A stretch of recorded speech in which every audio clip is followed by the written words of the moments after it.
Thank you for joining us with Coffee and Conversation. My name is DeVon Wilson, and of course, I'm sure you already know I'm with the Area Agency on Aging. And of course, today I do have an amazing guest, and her name is Miss Victoria Johnson. So, Miss Victoria, if you would want to just maybe introduce yourself a little bit. Sure, absolutely. Okay. As she said, I am Victoria Johnson. I do go by Gabi. We own and operate a ABA therapy clinic here in Texarkana, and I am a Board Certified Behavior Analyst, which allows me to be able to work with children and adults with autism spectrum disorder. Awesome. Well, we're definitely glad to have you here. What kind of made you get into just knowing that love for knowing about autism and just going even deeper into that? So I had a family member of mine. She's my cousin who has autism. And back at the time, whenever I interacted with her a lot, I didn't really know what it was. And so I think that kind of planted a seed for me. The other thing is my mom was a quadriplegic and so paralyzed from the waist down. And I was always drawn to being able to help people.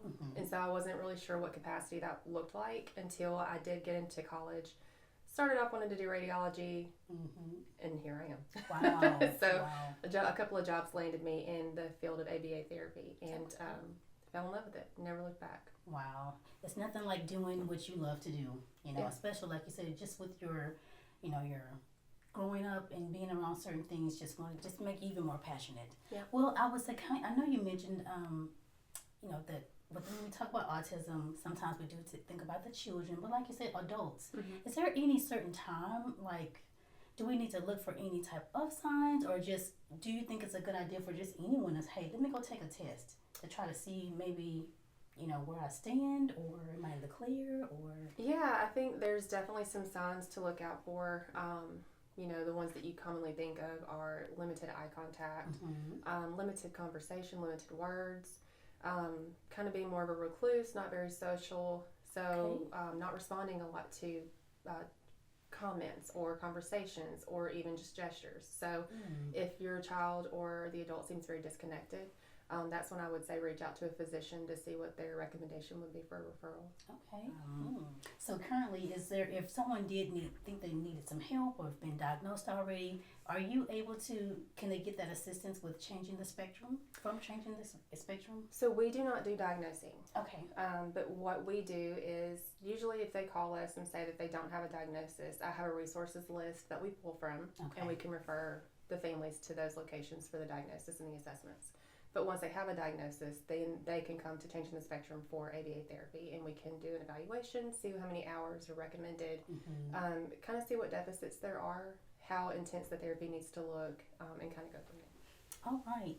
So, Gabi, why is Autism Awareness Month so important?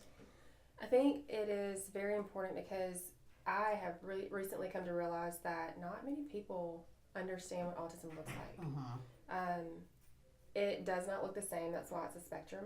And bringing awareness to what that can look like for multiple people and how they might be able to interact and approach these children and adults is very important. We don't want to treat everybody the same way because everybody's individual, and we individualize our treatment in ABA therapy, but also we need to individualize our approach to each person. And so, loud noises sometimes are very startling.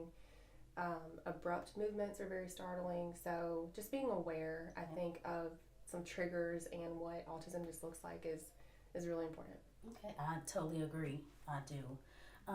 How can society be more inclusive of autistic individuals? I think that's going to come back with the awareness of autism. I have come into contact with some people that I was very surprised at their reaction to how autism looks. You don't think about it often, but sometimes children will have a meltdown. Yeah. And it can be the smallest of things that you're not even aware of, the smallest of sounds, the smallest of textures. And people think that they should respond in a way that you and I might would because we have the ability to cope with those small changes. Right.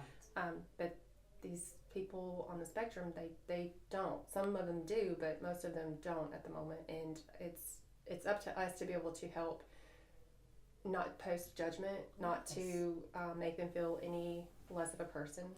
What does the phrase spectrum mean when discussing autism? It is just that. It is a spectrum. So it can look like a person who is nonverbal, who may not have many skills to show you, to a person who can have a conversation, but they may be fixated on a specific topic, and so their conversation may only be geared around that, but they're very intelligent, very able to hold a conversation, but if it's about a different topic, it can be where that conversation ends and they no longer know how to communicate. So it may look very typical to you being able to observe a child who doesn't speak and needs an assisted device to be able to communicate, or just the behaviors that come along with that. So tantruming, maybe some self-interest behaviors.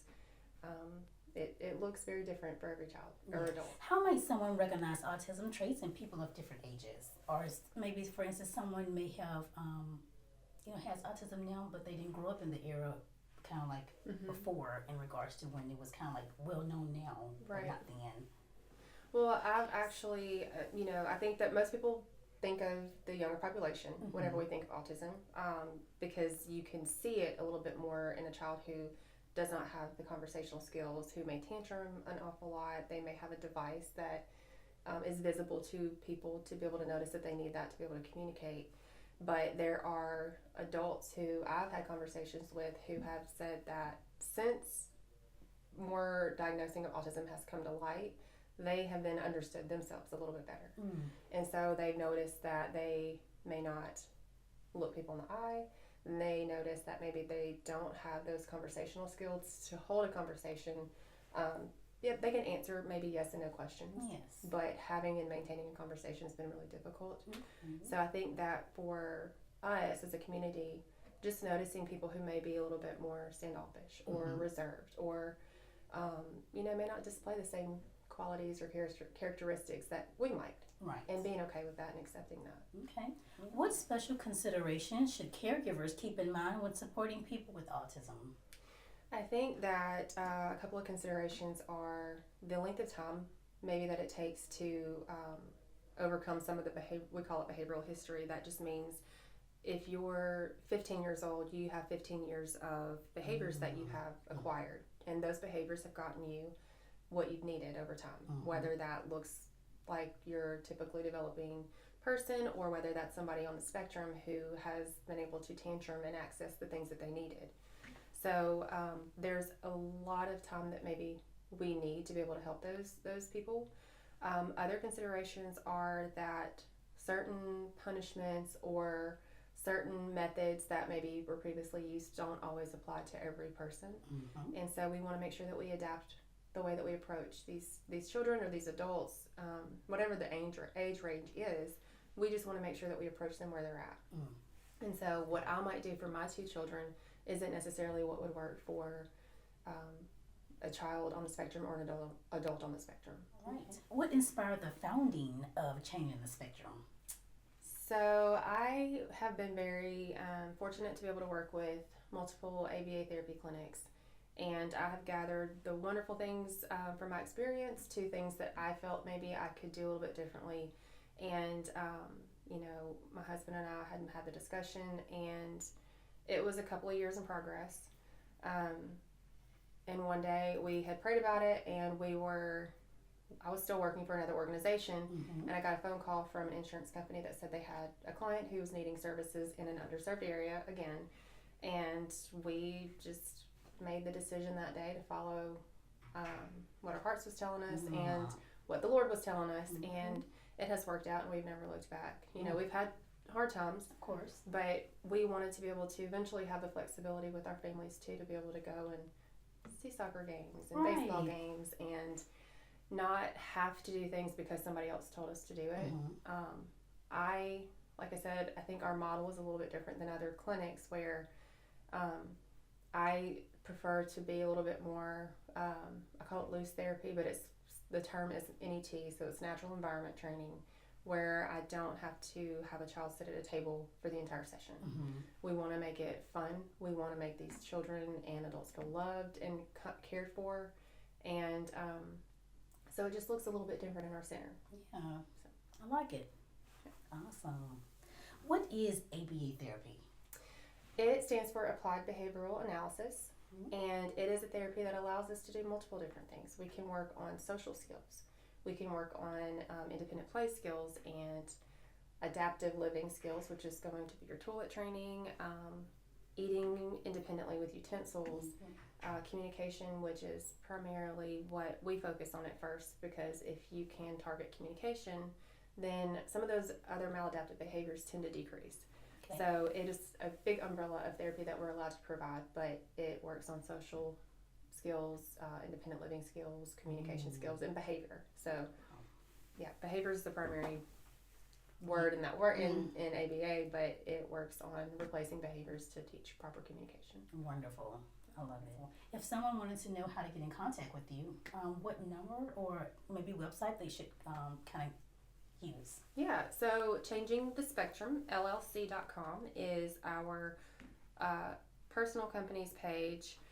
That would bring you to Texarkana or Pearland. And then we have a changingthespectrumfranchise.com website, and that allows you, if you would like to open up your own company and be able to help serve in a specific area where you find that there's a need, then you could do that as well. Reach out to us, and we would provide training for you all and help us just continue to expand this opportunity. And you could use the 318-680-6422 phone number, and that will get you directly to myself, and I'm happy to answer any questions. All right. Thank you so much for joining us again today. We are honored to have you. Thank you so much for having me. I've really been blessed with this, and I appreciate you guys reaching out. Absolutely.